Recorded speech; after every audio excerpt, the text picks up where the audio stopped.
এবার আমার রুমের সানসেট গোছাতে গিয়ে ক্লাস 8-এর বই থেকে একটা চিঠি পেলাম। চিঠিটা ছিল অনেকটা এইরকম: প্রিয় সিমরিন, আমি স্কুল ছেড়ে চলে যাচ্ছি। তোর কাছে ক্ষমা চেয়ে নিচ্ছি, কারণ তোর ইতিহাসের খাতাটা আমি চুরি করে সেটাকে ছিঁড়ে ডাস্টবিনে ফেলে দিয়েছিলাম। এক্সামের দিন তোর ডেস্কের নিচে টুকলির চিট আমি রেখেছিলাম তোকে অপদস্থ করার জন্য, কিন্তু তোকে 1 সপ্তাহের জন্য সাসপেন্ড করবে এটা আশা করিনি। বিশ্বাস কর, অনেক খারাপ লেগেছে আমার।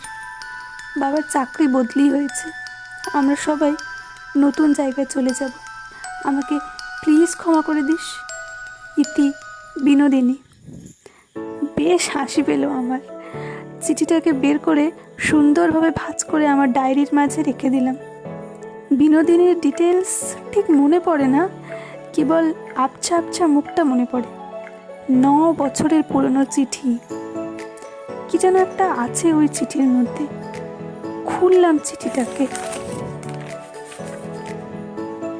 আবারও ঘ্রাণ নিলাম পুরনো চিঠিটার, আর চোখ বন্ধ করে চলে গেলাম সেই 9 বছর আগের ঘটনায়।